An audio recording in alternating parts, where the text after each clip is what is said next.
All right, good evening, everyone. Thanks very much for joining us for this evening's press conference with Governor Carney. We've got about 15 minutes to take your questions. We do have a handheld mic. I just ask that you use it and pass it after a question and a follow-up. State your name and affiliation first. Libre à vous, bien sûr, de poser vos questions dans la langue officielle de votre choix. And we'll start over here on the left-hand side.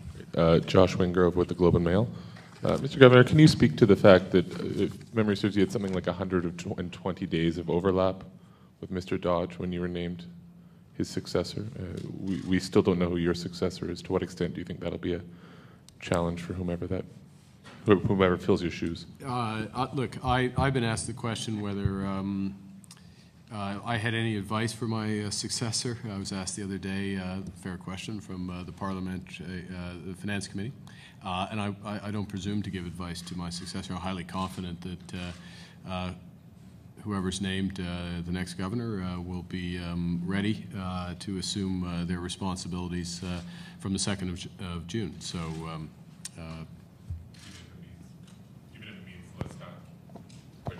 Sorry, into the mic. Yeah, it's very clear. The individual who would be named will be ready, and from the 2nd of June, so it's a non-issue. Sorry, finally, sir, one more. Can you tell me this? How do you think you're leaving the state of the Canadian economy right now? To what extent are we facing? So you just sneaking that one in at the end? Well, that's my second question because I have the conch here. The first question right? was the second one. The state of the Canadian economy. Well, the Canadian economy has had the strongest recovery of the G7 from the effects of the crisis, and had one of the best, if not the best, employment performances since then. Inflation is running a bit below target, as you know. We have a financial system that is among the most, if not the most, resilient in the world. We have those elements of price and financial stability that the bank contributes to. Obviously, price stability, our principal responsibility. We contribute to financial stability and financial resilience, and those are bedrocks on which lasting prosperity can be built. Away from our direct responsibilities, this country has tremendous strengths. This province has tremendous opportunities, and individual initiative of businesses are being put in place to realize those. So, look, this is more than a half full glass, the Canadian economy,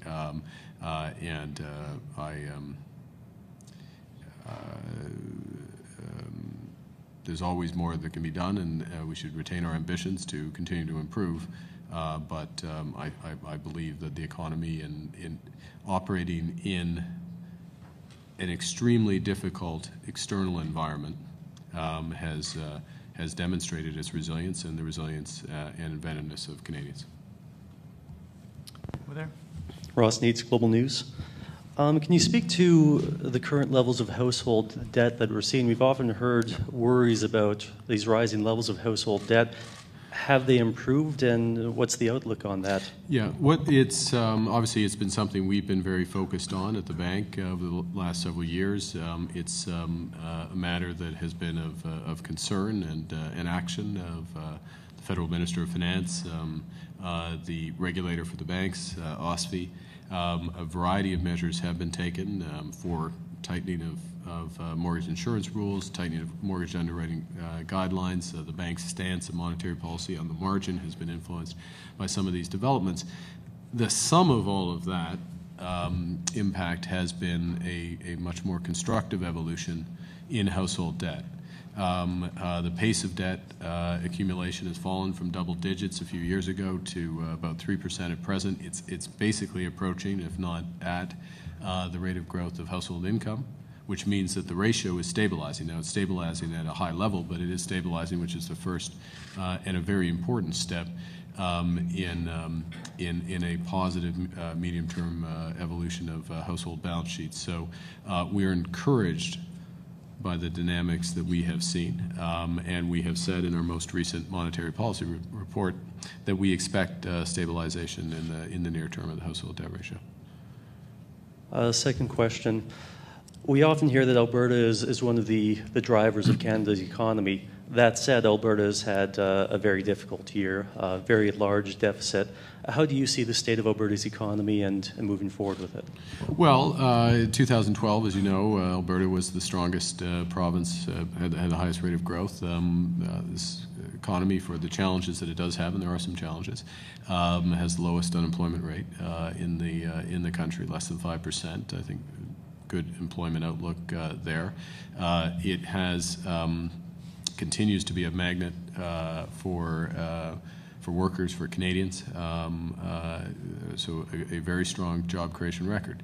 I think we're all aware, we've been long focused on this at the Bank of Canada, certainly aware here in Edmonton and in Alberta about the challenges that the oil sector faces because of the nature of energy infrastructure in North America, because of some of the choke points. And it's not just the discounts that we see and producers receive on WCS relative to WTI, the oil, the local oil price versus the West Texas price.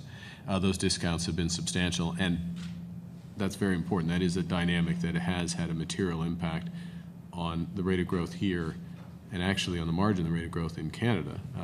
These discounts obviously has fiscal implications as well, but it's not just that, but it's the volatility around that differential. And in fact, in our most recent forecast, we did some analysis and showed some charts that the volatility around WCS is more than twice that of WTI and Brent. So the combination of that obviously creates uncertainty for firms and investors, which provides a headwind. So there's a fiscal impact. People are well aware of those dynamics here, but there's also an impact on investment. Flip side of that is that there is a potential double positive, if you will, to resolving some of these issues in energy infrastructure and the path to market for Alberta crude. There's the actual projects themselves, which are investment, but also the dynamics back through the pricing and the volatility are positive for the firms, for the workers in those firms, for all levels of government, and not just obviously provincial levels of government, as you know. Okay, gentleman on the end. Mark Lysak with the weekly newsletter on Alberta Legislature Affairs and Insight in Government. Sorry, did the microphone get turned off? Can you just check it? Get turned off? No. We lost the mic. There we go. Thank you. Okay. Mark Lysak, I publish Insight into Government. It's a weekly newsletter in Alberta Legislature Affairs. I believe you mentioned early on there had at one point been some intention to revisit the inflation target. I'm wondering if you see any reason that the bank might want to go lower than 2%, and how much freedom of action does Canada have in setting an inflation target? Are we constrained at all by what is happening internationally? Yeah. Well, important questions. First, some context. Every 5 years, the Bank of Canada, the Government of Canada, revisits what's called the Inflation Control Agreement, the agreement which since for 21 years, 22 years, has chosen a 2% inflation target. So it happens episodically. It's a little under 4 years from now when the next revisiting of that 2% target would naturally happen. So that's the natural time to really crystallize the answer to your question. And is there merit? There's both pros and cons of potentially moving lower, and we have done a lot of research around it. One of the issues is exactly that, which is if you're targeting lower than internationally, what's happening internationally, what are the fallout effects of that? Our research on the margin says that that's not the most important issue in the consideration, and the issues are more caught up in what I talked a bit about in the speech is the so-called zero lower bound. The lower the rate is, the more likely you are, just from a probability perspective, that you'll end up with interest rates at zero And then if you're at that position and you need to provide additional stimulus, then you get into those unconventional policies more frequently, potentially. And the question is, what do you do in order to achieve that? So it's a medium-term question, and one we've done a lot of research on. I would say that the final point is that a year ago, a little more than a year ago, when we in the federal government sat down and said, okay, should we change it? The answer was no. The weight of evidence at that point, the answer was no. We were happy with what we had. Okay, can we pass the microphone? Oh, you back there. Matt Hergy, CJSR Community Radio. I'm just wondering if, Governor Carney, if you could define, in your opinion, what your legacy has been, and perhaps give a tangible sense of what you have done in the last 8 years. Done a lot of press conferences. It's a bit of a cop-out, I'm afraid, but it's the right thing. I don't think you can define or should define your own legacy. I mean, you try to do the best job you can, and particularly with central bankers as well. It's in the fullness of time. The policies we have implications not just at today, but they run over years, and so it's only in the fullness of time that those legacies should be formulated, and they're formulated by others. And then I make one other point, which is, I'm a member of a team. The policy is made by the governing council. So if my legacy turns out to be bad, I'm taking them down with me. That's the reason why I say it. Sorry. Greg, great. Greg Quinn, Bloomberg News. Governor, you mentioned forward guidance in your lecture, and Canadians are used to that concept through the financial crisis. But when you go to the UK, there are some known visible critics of that kind of monetary policy. How do you get people's policy committee votes and their support for forward guidance in the UK? Well, that discussion, I'm not in the UK, evidently. I'm at the University of Alberta, as you can see behind. Not in the UK, and I'm not the governor. I'm not of the Bank of England. I'm not on the Monetary Policy Committee yet. There is a discussion that we will have. The Chancellor in his remit letter has asked for a perspective on thresholds in August. So we will, the bank through the Monetary Policy Committee will provide views on that. I don't want to prejudge those views, and I look forward to the discussion with joining the colleagues and having that discussion there. So it's. You were asked in Washington last week a bit about the Cyprus bail-in, bailout. I'm wondering, could you say definitively, was it wrong for European authorities to go into savings or checkings accounts to fund a national bailout? Should that ever be attempted again in Europe or anywhere else? Well, I think the important consideration, one of the most important things in any bailout regime, is to know ex ante, to know in advance what the creditor hierarchy is. I think it is safe to say that in that situation, that it was not clear what the creditor hierarchy was. And in fact, the creditor hierarchy changed from one weekend to the next. So it would not appear that, at least on that standard, that constituted best practice. What's important, looking forward on ending too big to fail, which is a core objective of the G20 leaders, both collectively and individually, and a core mandate of the FSB to work towards that, a bail-in regime with a clear creditor hierarchy known in advance, with some form of, potentially some form of illustrative path or potential path of resolution, with effective cross-border agreements between the relevant authorities.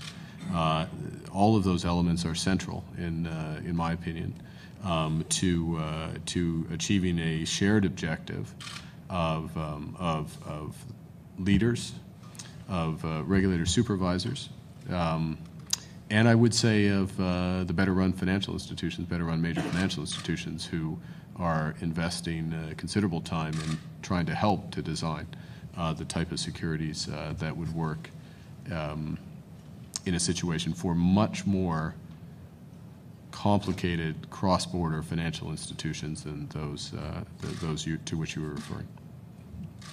And we're going to have to make this the last set of questions. We're quickly running out of time. Okay. Can I get a follow-up too? Or You can, I see. Okay. Yeah. Right. First, I'd like to ask what you think the upside risk is for your GDP forecast. The February numbers came in stronger than expected. Mm-hmm. January was revised up. What are your thoughts on that? So did you state your? I'm sorry. I'm with the Wall Street Journal, Chester Dawson. Sorry, just for the transcript. Well, we obviously I'm not going to give you a point upside risk in terms of we don't do a rolling forecast, but the what we had seen is that what we had anticipated is that there was the possibility of stronger growth in the United States for various factors. There's a possibility of better, and that, of course, is a demand aspect in Canada. There is the possibility of stronger export performance in Canada, and that would be related for reasons other than just stronger demand. We have in our forecast, and we tried to be explicit as possible about it, export performance in Canada is disappointed across energy commodities, non-energy commodities, and manufacturing goods and services, and particularly with the last of those three, it has been low relative to the level of demand. And we've held that performance, that low performance, the ratio of low performance in our forecast. And there's an upside possibility that that conservatism is that we're too conservative, I'm sorry, in doing that. And the third aspect is stronger domestic demand, particularly around the housing sector, the issues around housing and household debt going back to a reacceleration. We're not seeing that. We don't expect to see it. Very short-term performance, yeah, there's an average, there's a bit more momentum. There were some temporary factors at the end of the fourth quarter. Part of the reason why second half was weak. The exact timing of those rolling off is always subject to some uncertainty, but the next forecast of the bank will happen under the oversight of the next governor. Okay, and just a partial follow-up. Looking back on your tenure here, obviously Canada's come through the financial crisis quite strongly, and you made mention of the issues in Western Canada in terms of the infrastructure and other things, and you mentioned the potential upside that could come from resolving that. But I'm wondering, as you take a step back and look over, the work that you've done here, and also Canada's role in the global economy, is there a risk of excess capital formation in oil and gas? This is the old Dutch disease issue. What are your thoughts on that? Is that something that Canada needs to look out for? Obviously well after your tenure, but how much of a concern is that for you, for Canada going forward? Well, there are two things in there. First, you referenced Dutch disease. I won't go through the long. We have quite a well-developed view on that issue, and gave a speech in Alberta and Calgary in September of last year, which related to that. And it's not something it is not a dynamic that we recognize in the Canadian economy. In terms of as you put it, the possibility of excess capital formation in oil and gas. Ultimately, those are judged. That has to be judged by the private sector, by private firms, in terms of the outlook for energy, and they're a better place to judge that. It would appear, though, and I'll be careful, but it would appear that it would still remain the case that North American energy security, or American energy security in and of itself, and with respect to the United States, is not yet achievable, but North American energy security is within reach. And that is for a variety of reasons, economic first and foremost, but also geopolitical, has many attractions. So it would appear logical and profitable to pursue sensible projects, weighing social license, other factors, that's consistent with the achievement of that. And one can't help but be aware of very large differentials in the prices of other energy resources between landed prices in Asia and North American prices, obviously natural gas being the obvious example. It would appear to be a commercial opportunity there. So it's not evident, at least to me as I sit here today, that we're in a situation where there's been too much capital put in this direction. Doesn't mean any individual project can't be faulty and people won't make mistakes, but the broad brush would appear attractive. But as I say, private firms will ultimately make those determinations. Okay, thanks very much, everyone. That concludes this evening's press conference. Have a nice evening. Thanks very much. Good night. Thanks.